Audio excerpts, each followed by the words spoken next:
Welcome to our channel. तो चलिए शुरू करते हैं आज की कहानी। तस्वीर में छिपा रिश्ता।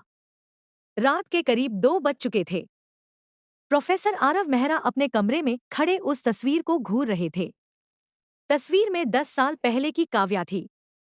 उसकी गोद में एक छोटी बच्ची थी और पीछे खड़े थे आरव और प्रकाश शर्मा। तस्वीर के पीछे लिखा था, अब बताओ प्रोफेसर, अनन्या तुम्हारे लिए सिर्फ एक छात्रा है। आरव की उंगलियां कांप रही थी, लेकिन उनके मन में एक बात बिल्कुल साफ थी। अनन्या को किसी भी हालत में इस रहस्य की कीमत नहीं चुकानी चाहिए। उन्होंने तस्वीर दराज में रखी और तुरंत प्रकाश शर्मा को फोन किया।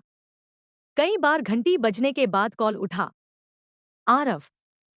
प्रकाश की आवाज सुनते ही आरव ने पूछा, तुमने मुझे यह क्यों नहीं बताया? दूसरी तरफ कुछ पल खामोशी रही। क्या तुम जानते हो मैं किस तस्वीर की बात कर रहा हूं? प्रकाश की सांसें भारी हो गईं। तुम्हें वह तस्वीर मिल गई? हाँ, और अब मुझे सच चाहिए, प्रकाश ने धीमे स्वर में कहा। आरव, कुछ सच ऐसे होते हैं जिन्हें बोलने में इंसान को 10 साल लग जाते हैं। मेरे पास 10 साल नहीं है। कोई अनन्या को निशाना बना रहा है। यह सुनते ही प्रकाश चुप हो गए। फिर बोले, कल सुबह मुझसे मिलो। अकेले। कहाँ? जहां से यह सब शुरू हुआ था। कहाँ? लेकिन फोन कट चुका था। अगली सुबह अनन्या पूरी रात सो नहीं पाई। वह बार बार अपने पिता के वीडियो और उस रहस्यमय तस्वीर के बारे में सोच रही थी। उसे लग रहा था जैसे उसके आसपास मौजूद हर व्यक्ति उससे कोई ना कोई सच छिपा रहा है। कॉलेज पहुंचते ही उसने सबसे पहले आरव को ढूंढा, लेकिन स्टाफ रूम में बताया गया, सर आज कॉलेज नहीं आए हैं।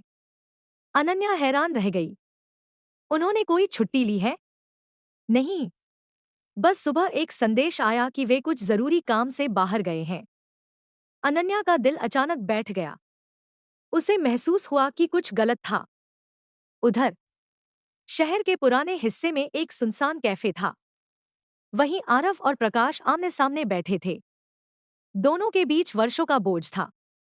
आरव ने मेज पर तस्वीर रख दी। अब सच बताओ। प्रकाश ने तस्वीर उठाई। उसकी आंखें भर आईं। यह तस्वीर उस रात की है।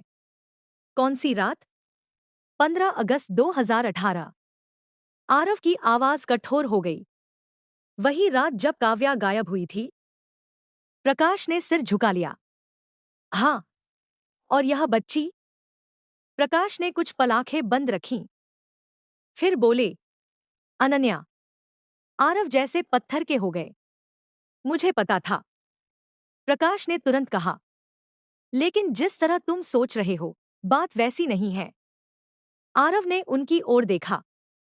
तो फिर क्या है? प्रकाश ने कांपती आवाज में कहा, काव्या अनन्या की। अचानक कैफे की खिड़की का शीशा टूट गया। एक पत्थर अंदर आकर गिरा। उसके साथ एक छोटी पर्ची बंधी थी।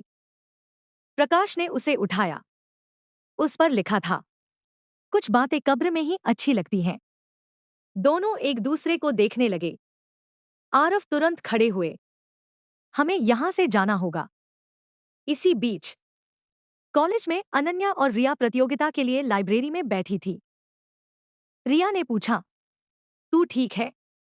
नहीं। क्या हुआ? अनन्या ने कुछ नहीं बताया। वह अपनी किताब खोलकर बैठ गई। लेकिन कुछ ही मिनट बाद उसे किताब के अंदर एक छोटा कागज मिला। उस पर लिखा था, अगर अपने पिता की सच्चाई जाननी है तो शाम 5 बजे पुराने ऑडिटोरियम के पीछे आना। अकेली। नीचे एक तारीख थी, 15 अगस्त 2018।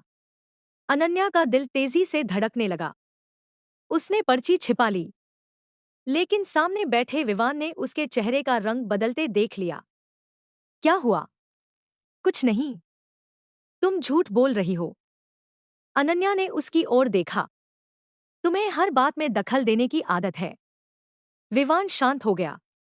शायद। फिर कुछ सेकंड बाद बोला, लेकिन अगर कोई तुम्हें अकेले कहीं बुला रहा है तो अकेले मत जाना। अनन्या चौंक गई। तुम्हें कैसे पता? विवान ने उसकी ओर देखा। क्योंकि जिस दिन से तुमने इस प्रतियोगिता में हिस्सा लिया है, कोई लगातार तुम्हें देख रहा है। शाम के 5 बजे अनन्या पुराने ऑडिटोरियम के पीछे पहुंची। जगह सुनसान थी। पेड़ों के बीच हवा तेज चल रही थी। कोई है? कोई जवाब नहीं। उसने चारों तरफ देखा।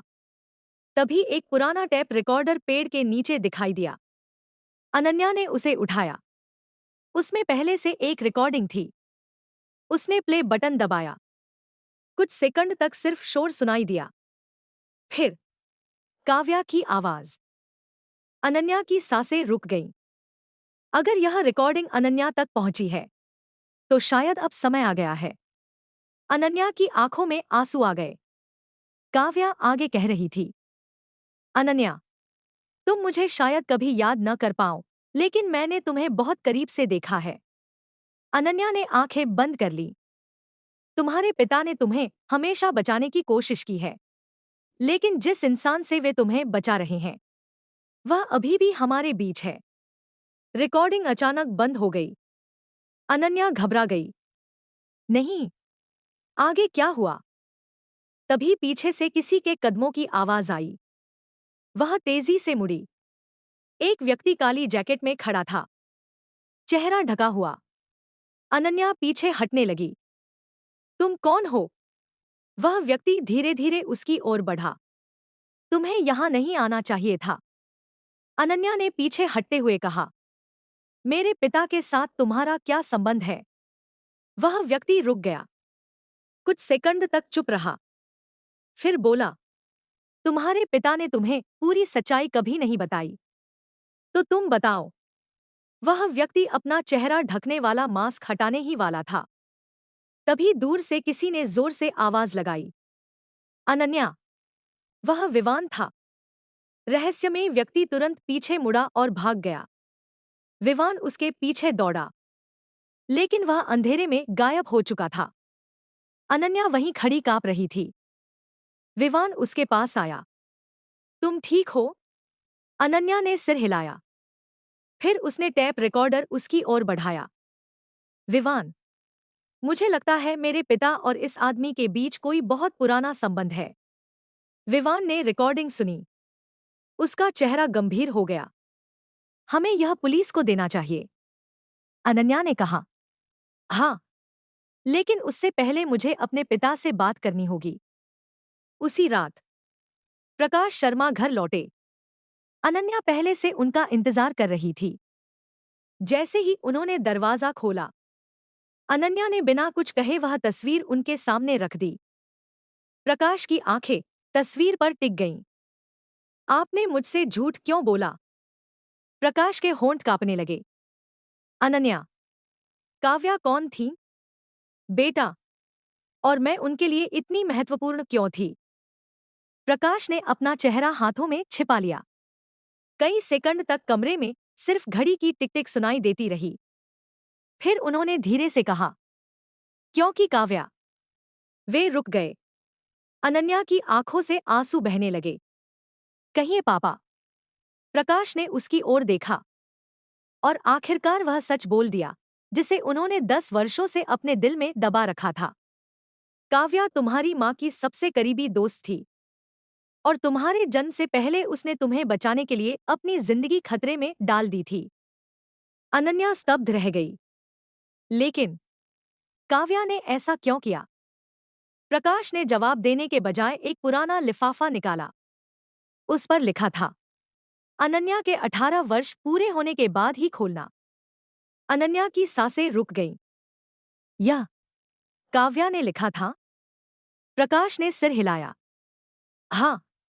अनन्या ने लिफाफा अपने हाथ में लिया, लेकिन उसे खोलने से पहले दरवाजे पर 3 बार दस्तक हुई। ठक, ठक, ठक। प्रकाश का चेहरा अचानक सफेद पड़ गया। उन्होंने फुसफुसाकर कहा, यह वही है। कौन? प्रकाश ने कांपती आवाज में कहा, जिससे काव्या तुम्हें बचाना चाहती थी। और उसी पल बाहर से एक आवाज आई। प्रकाश, अब तुम्हारी बेटी भी सच जान चुकी है। अगर आपको ये कहानी अच्छी लगी हो तो वीडियो को लाइक शेयर और कमेंट जरूर करें और ऐसी ही कहानियों के लिए चैनल को सब्सक्राइब करना ना भूलें।